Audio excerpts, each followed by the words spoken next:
بلوچستان حکومت نے خبردار کیا ہے کہ دہشت گردوں کے ساتھ سیلفیاں ویڈیوز بنانے اور انہیں سوشل میڈیا پر شیئر کرنے والوں کے خلاف قانونی کارروائی کی جائے گی۔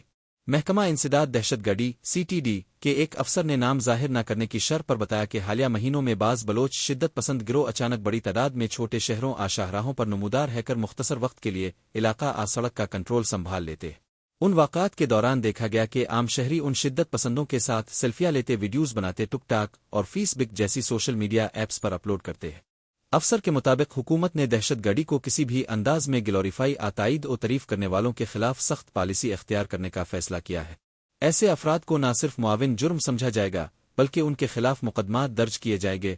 انہوں نے مزید بتایا کہ دہشت گردوں کی لاشوں قبروں جنازوں پر کالعدم تنظیموں کے جھنڈے لگانے تصاویر کھینچنے انہیں پھیلانے جیسے اقدامات بھی قابل تعزیر سمجھے جائیں گے۔ محکمہ اطلاع بلوچستان نے اس سلسلے میں دہشت گردوں کا کسی بھی طرح کا ساتھ عام عوام کے لیے بن سکتا ہے وبال جان کے عنوان سے باقاعدہ اخبارات میں اشتہارات بھی شائع کیے ہیں۔ اشتہارات میں عوام کو متنبہ کیا گیا ہے کہ بلوچستان کے بعض علاقوں میں دہشت گردوں کی کارروائیوں کے دوران بعض شہری دہشت گردوں کے ہمراہ سیلفی ویڈیوز اور تصاویر بناتے ہیں۔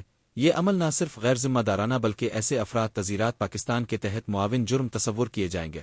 اشتہار میں عوام کو خبردار کیا گیا ہے کہ دہشت گردی کے واقعات کے دوران بعد ازاں کسی بھی مشتبہ مقام پر موجودگی ہجوم لگانا ویڈیو اور فوٹو بنانا نہ صرف قانونی کارروائی کا موجب بن سکتا ہے بلکہ فورسز کے فوری رد عمل کے دوران ایسے افراد گولی کا نشانہ بن کر اپنی جان بھی گنوا سکتے ہیں۔